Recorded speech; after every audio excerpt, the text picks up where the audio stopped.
What is the strategic competence global brands must build or put in place over the next 5 years to win internationally?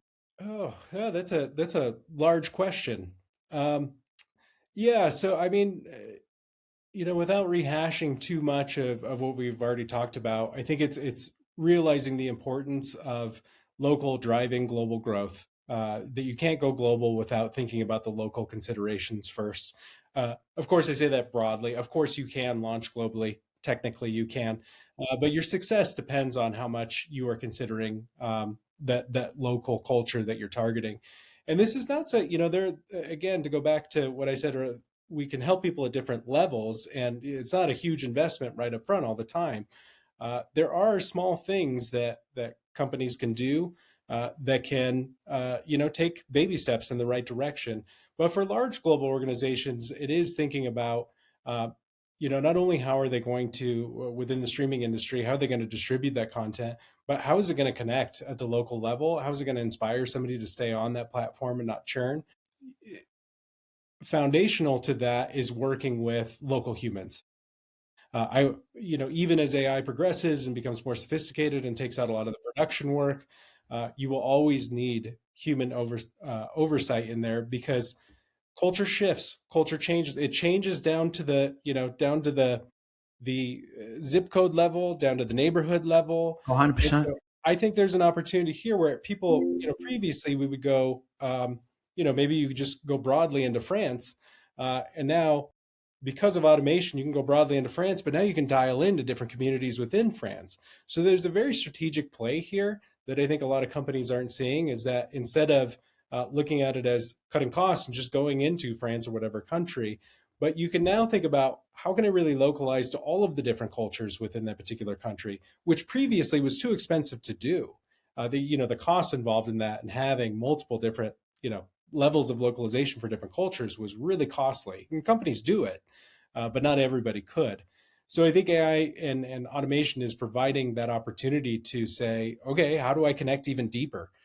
Which should be fun for everybody. That should be an exciting moment to really connect with people 100%. where they're at. Yeah.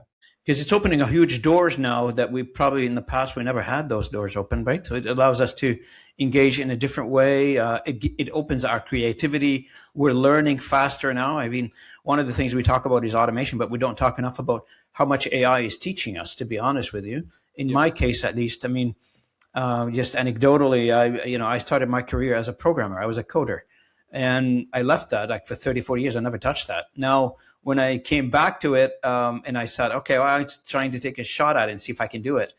And within like a few days, I was able to go back into it and start coding again.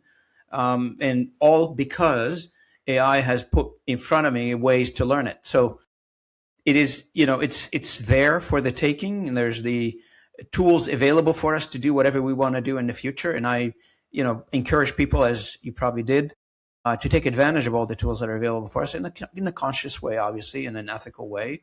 Don't use these tools for the negative; we use them for the positive. So, in the future, right now, let's look ahead. I guess from your perspective, Clayton, what are you paying attention to that most leaders are ignoring, perhaps? Um, yeah, I think for us, as I look, I mean, 5 years with as fast as AI is moving right now, 5 years is sometimes hard to imagine what it might look like.